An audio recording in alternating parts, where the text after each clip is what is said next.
home invasions, and other firearms charges. On Saturday night, this investigation led to the seizure of 6 firearms, including one that is classified as an assault weapon. 22-year-old Anas Nichols of Springfield, he's on electronic monitoring at the time of his arrest. He has 9 open firearms charges in Hampden Superior Court from a July 2021 firearms arrest. During this arrest, there were 4 firearms seized, one being a ghost gun, several firearm magazines, and more than 300 rounds of ammunition. 19-year-old Markendell Johnson of Chicopee, also on electronic monitoring bracelet. He's currently out on bail for a home invasion mayhem incident where the victim sustained life-threatening burns over a large portion of his body. 21-year-old Devon Blanton of Springfield has an open 2017 firearms case. 22-year-old Kasim Wilson of Springfield, also on electronic monitoring, ordered by the court, out on bail from a July 2021 firearms arrest and a December 2020 firearms arrest. In the December 2020 arrest, he was caught a duffel bag full of guns thrown out the window of 140 Chestnut Street by another suspect in a firearms unit investigation. The last is 23-year-old Samaj Hunter. He has no previous pending charges. As the events unfolded, in the early evening hours of Saturday, June 11th, 2022, Firearms Investigative Unit detectives received information that one of the subjects of their investigation was in possession of a firearm.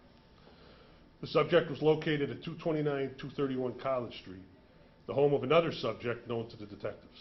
At this time, there were several persons known to the detectives loitering in and around the property.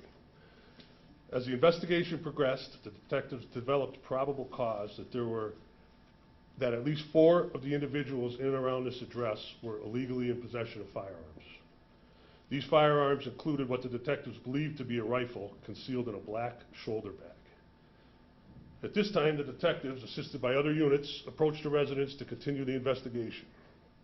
As the officers approached, all the subjects in the driveway fled, with the exception of Devon Blanton, who was detained. Markendell Johnson was pursued and detained in the rear of 235 College Street.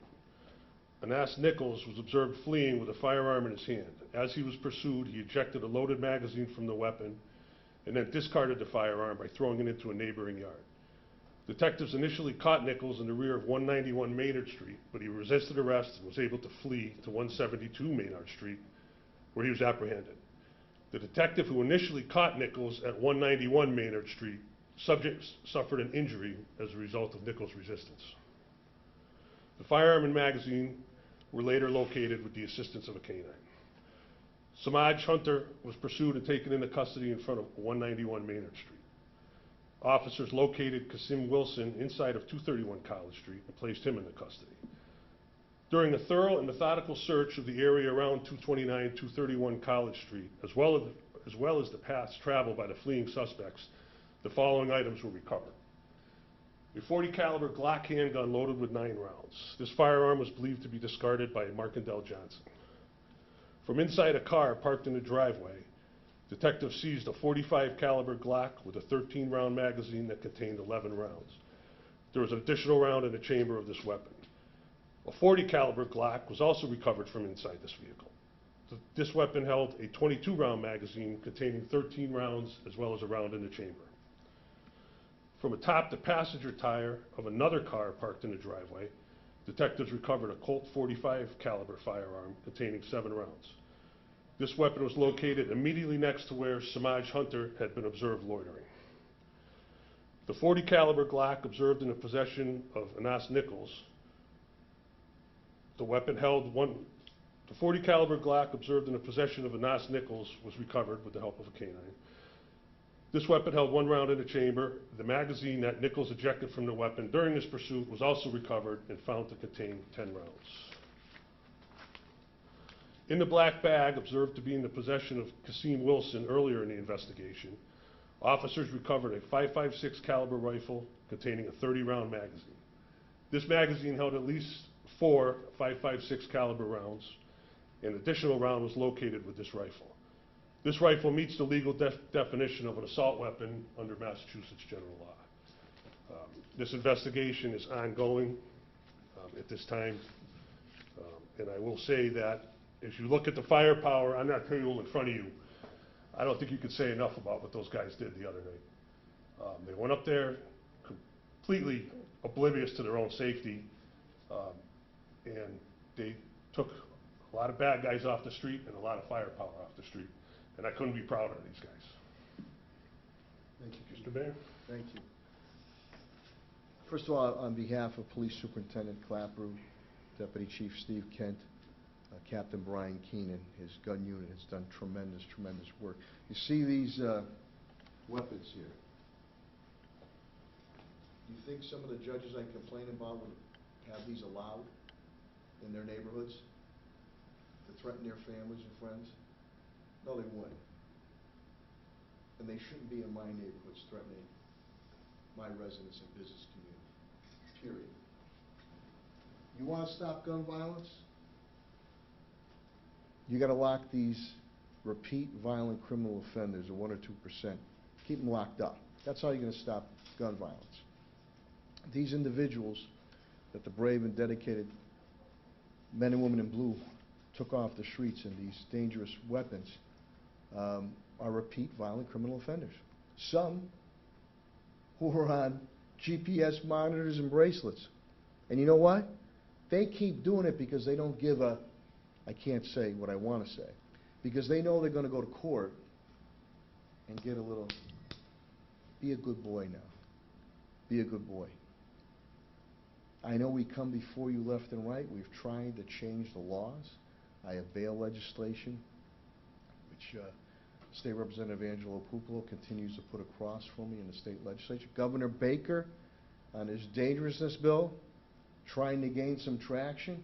He has those meetings with those domestic abuse survivors, and yet there's no movement with the state legislature. There's laws on the book.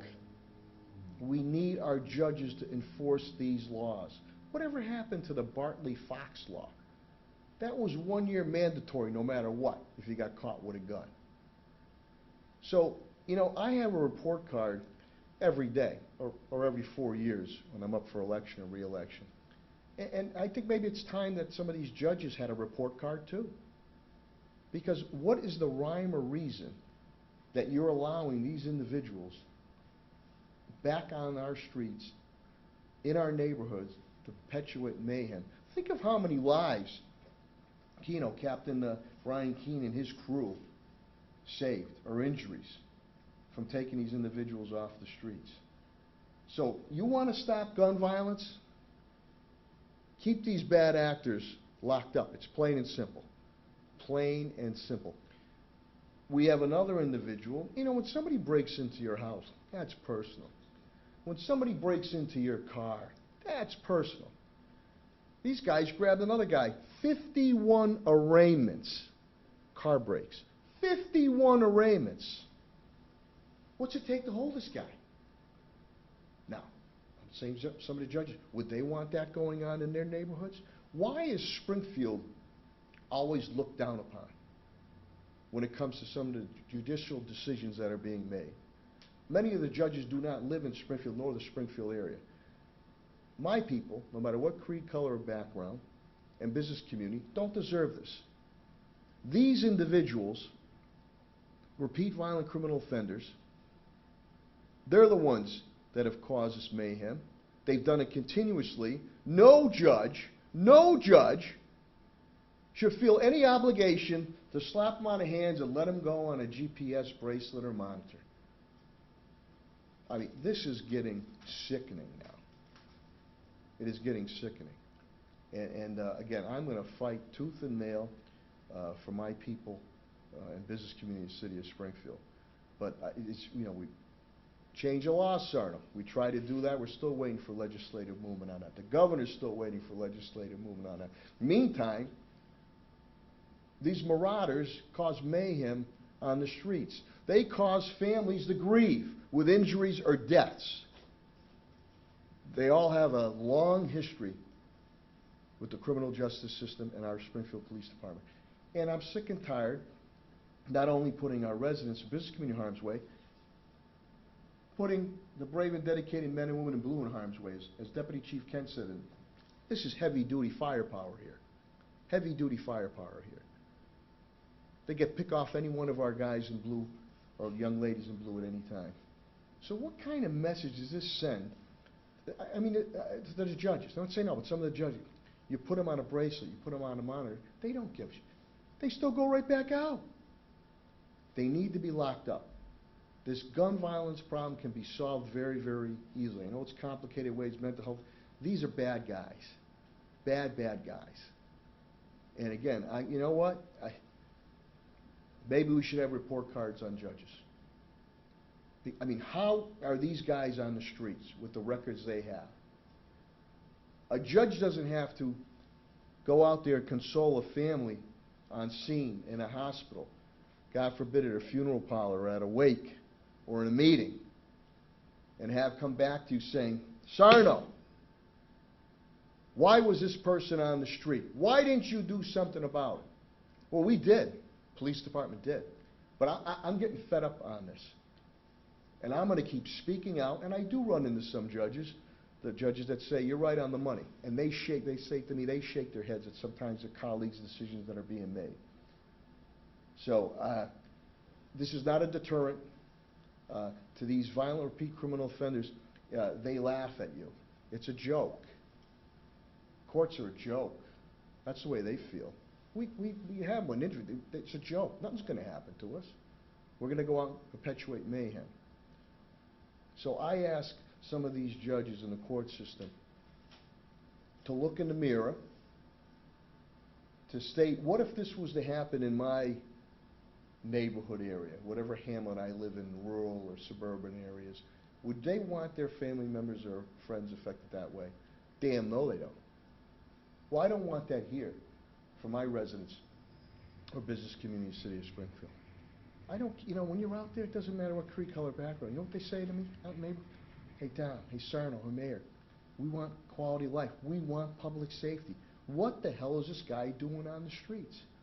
And it also hurts us on the relationships that we work with our neighborhoods when they help us out and cooperate and say, I'm not going to cooperate with you anymore.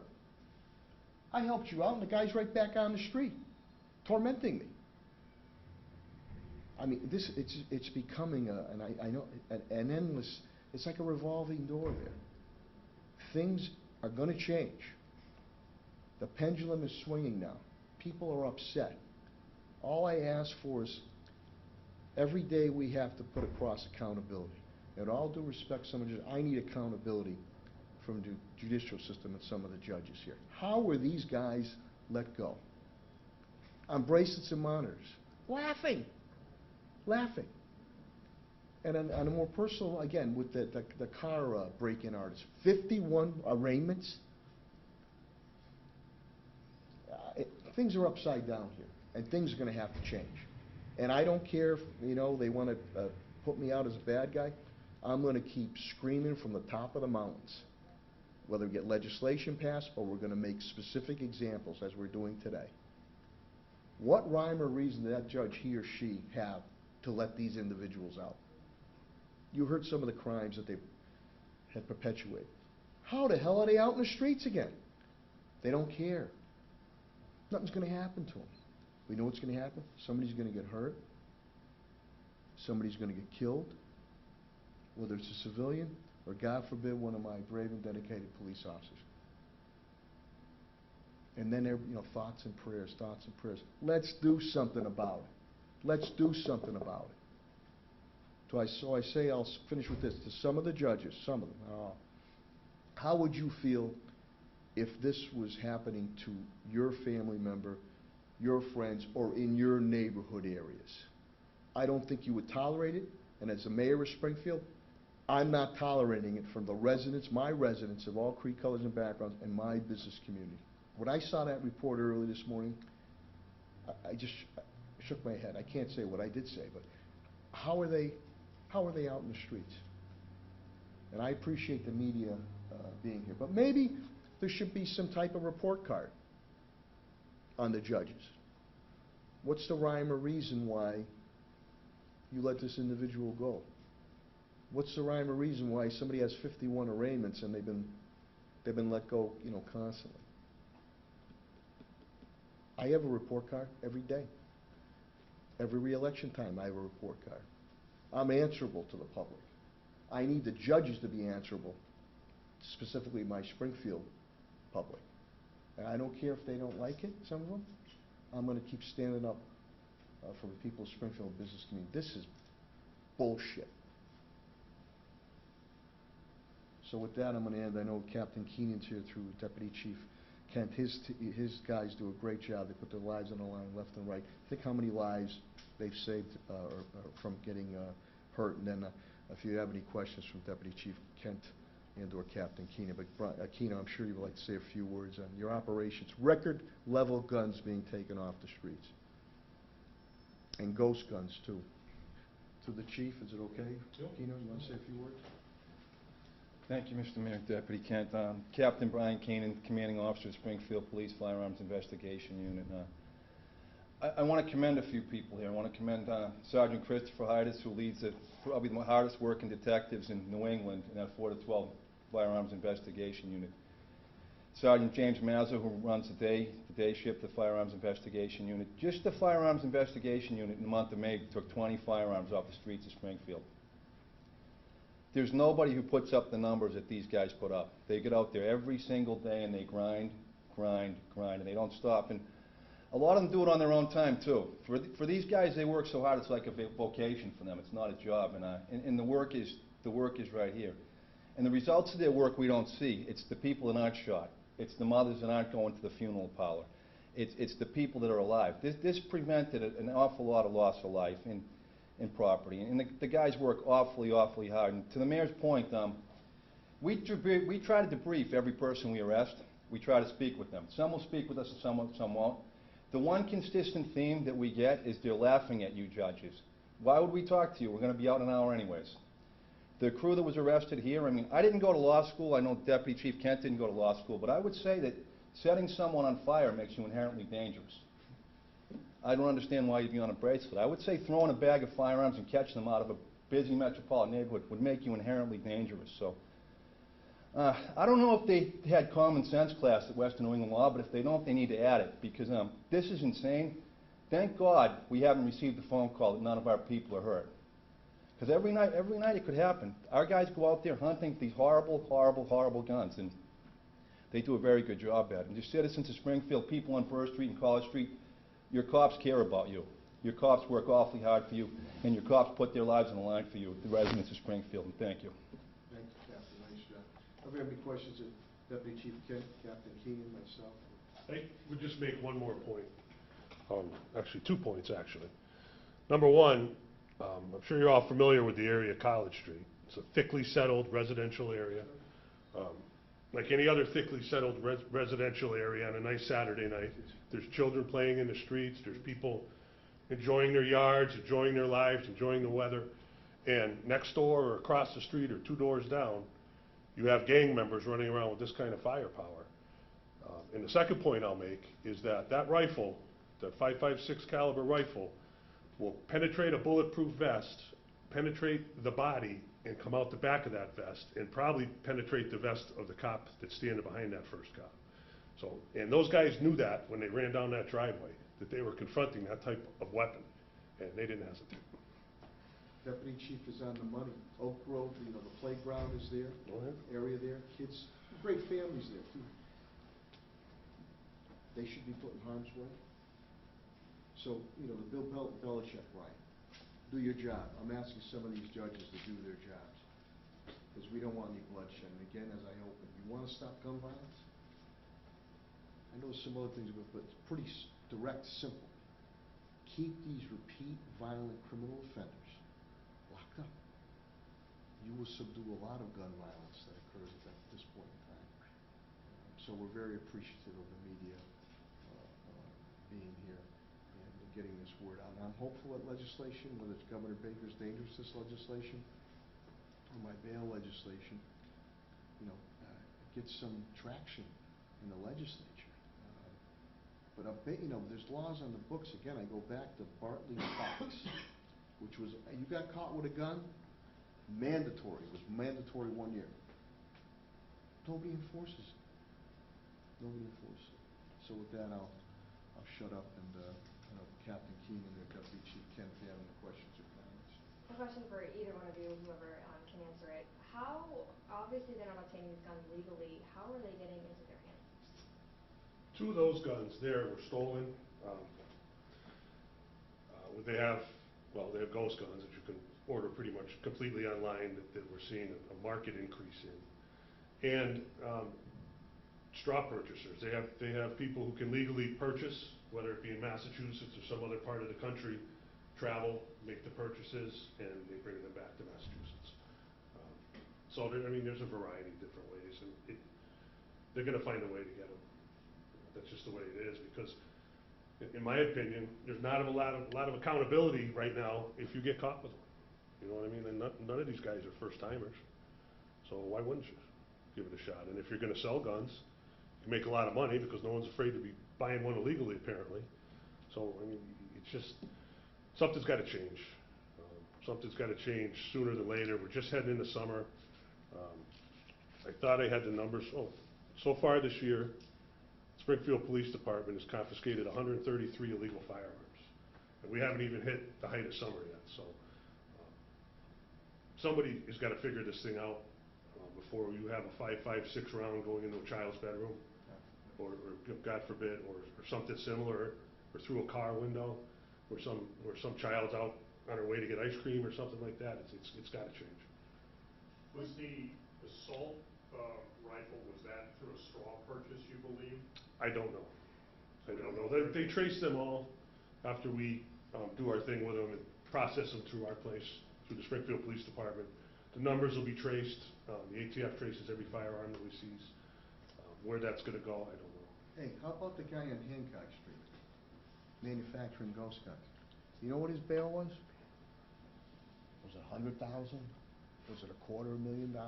Was it $500,000? $2,500. Ghost guns being manufactured to give to these pieces of you on the street to perpetuate mayhem, hurt people, God forbid, kill people. $2,500.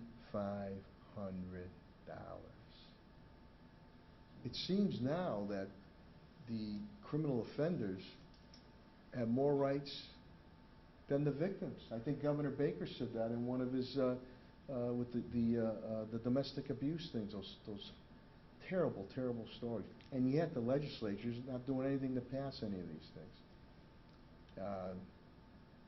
And the judges, but I mean, $2,500. It's ridiculous. And these guys go out each and every day. You know, you see other departments across the country, I don't want to say laying down, whatever. These guys don't lay down. They're out there working, busting their ass every day. You know what? People simply start saying, what's the use? As he said, they laugh right at you. I'll be out in an hour. It's just getting ridiculous. And I'm going to keep calling out some of these judges. You watch, God, I don't wish it upon them. If something happened in their neighborhood or a loved one, or if you watch how quickly their attitude, and I don't wish that upon anybody. But my people of all creed, colors, and backgrounds, city of Springfield, don't need to go through this bullshit too. Keep these people off our streets, out of my neighborhoods, and keep them locked up. Do your job. They're doing their job. We're doing our job. We have a multitude of programs that help these individuals so they don't start going that way. We need some accountability from the courts, not this revolving door bullshit that's going on. Again, you want to stop gun violence? Keep these bad actors locked up. When they're placed on those GPS monitors by the court, who makes sure that they don't get into trouble? I believe that they're supposed to be monitored by probation. And I don't want to criticize anybody, but it doesn't seem like there's a lot of monitoring going on. I mean, these guys, there's 3 out of 5 we arrested, they're all on the Elmo, they're all standing as close as I am to the mayor. Isn't somebody checking the data and saying, wait a minute, this guy's a gang member, he's not supposed to be hanging out with this guy who's a gang member, and there's member number 3. Somebody should probably be watching that. And I don't know the process, I don't pretend to know, but from my perspective, it says electronic monitoring, I think they're missing half of it. But here's the whole point. They shouldn't have been on the monitor to begin with. They should be behind bars. Behind bars. So, again, to the judges, he or she, and I'd say, no, they don't take you serious. They don't take you serious. Now, in this case here, he's right. Not 1, not 2, 3 together. And they weren't selling Girl Scout cookies either. They shouldn't have been on to begin with, but shouldn't that be red flags going up? Ding, ding, ding, ding, ding, ding, something's going on here. We need to swoop in. Well, who swoops in? Blue, Springfield Blue swoops in.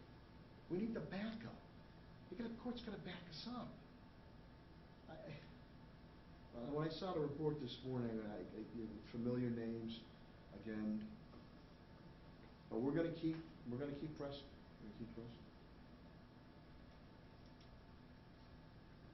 You heard enough of my ranting and raving. So, anything else? And they're available for interviews if you want to. Was this part of an ongoing investigation, or was it more? They do it every day and night. The First Street gang is, we've always been looking at them for a long time. What's it called again? First Street. B-U-R-R? How many people do you think are in that gang? We don't want to give Yeah, them. we can't, We don't want to give them any.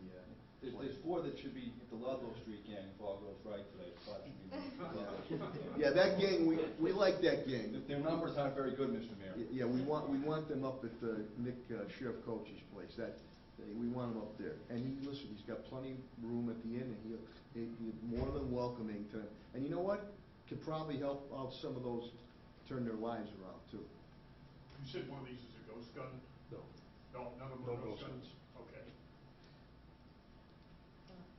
And how many detectives were involved in this raid? Well, I don't know what you want to call it.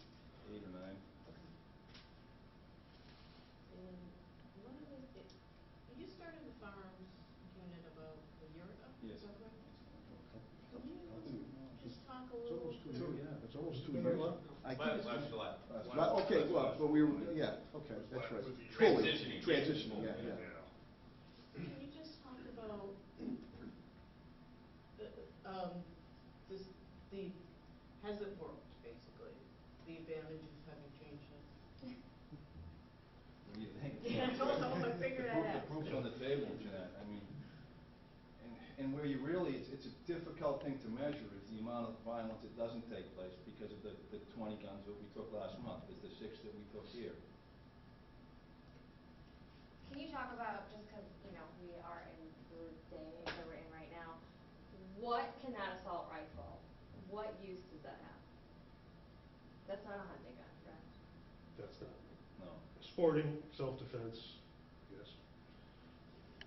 But illegal in Massachusetts, right? In that configuration, yes. There's certain things that are banned under Massachusetts law. I don't pretend to know all of them, but there's certain parts on that gun that make it meet the legal definition of an assault weapon under Mass General law. You gotta remember, a lot of these weapons are stolen, but there should be red flag type issues. You know, what happened in Buffalo and Uvalde. Again, you hear the thoughts and prayers, and Congress won't act. I mean, they look like there's some movement, but they won't act on some big issues. But these guys will tell you, red flag, you have well, I say juveniles, but very, very young adults, 17, 18 years old, buying body-worn armor. What the hell does anybody have the opportunity to buy body-worn armor?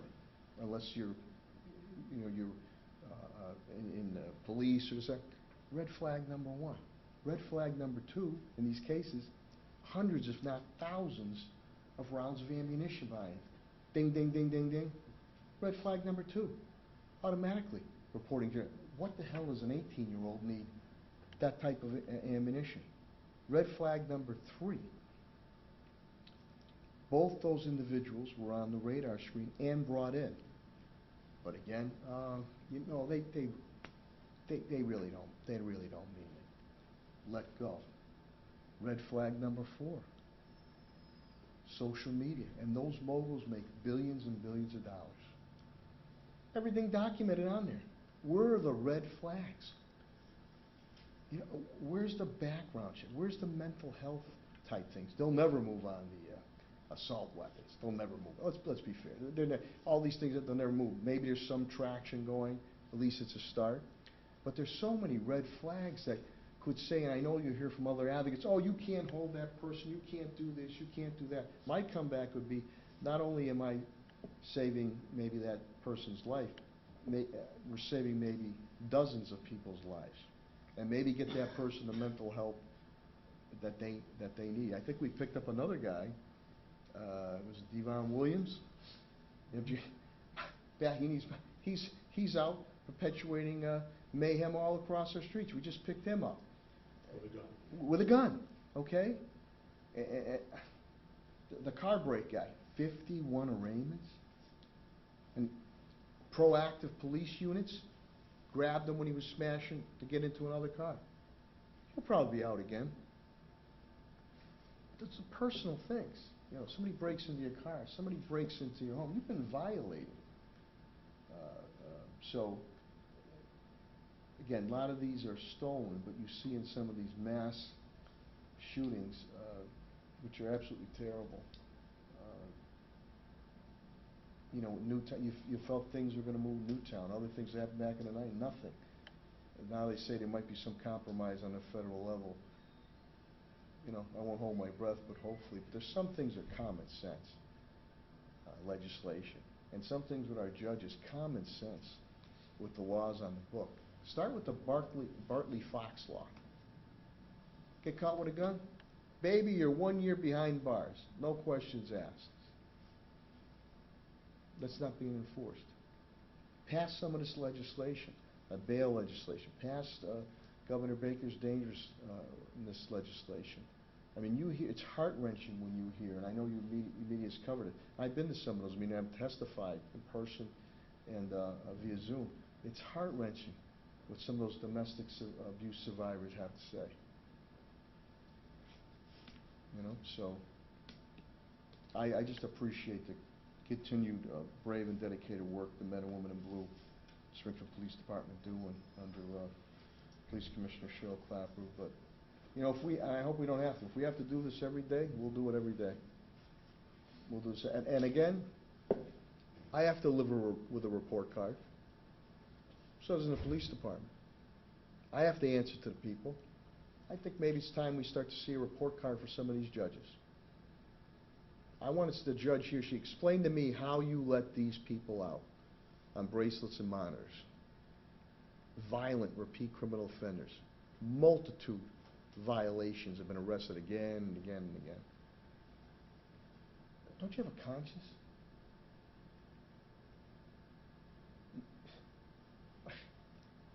My people in the city, they hurt when these things happen. They come to us for answers. They can't get it to a judge for an answer. That's all we ask on these violent repeat criminal offenders. People that can be rehabilitated on lesser crimes. Always been a proponent of that and have done that in my past career.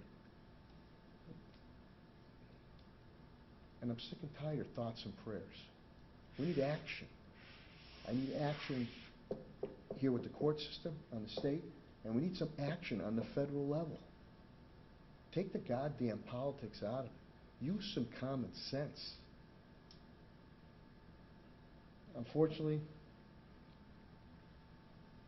I think whether it's Police Superintendent Clapper or Deputy Chief Kent or Captain Keno, the head of the gun unit, we'll probably be back before you again.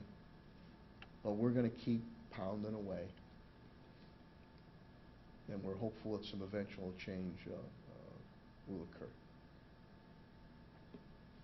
Thank you. I mean, if you need the guys. Thank you, Mayor. Thanks, everybody. Thanks, Paul, Jeanette, Paris, you guys.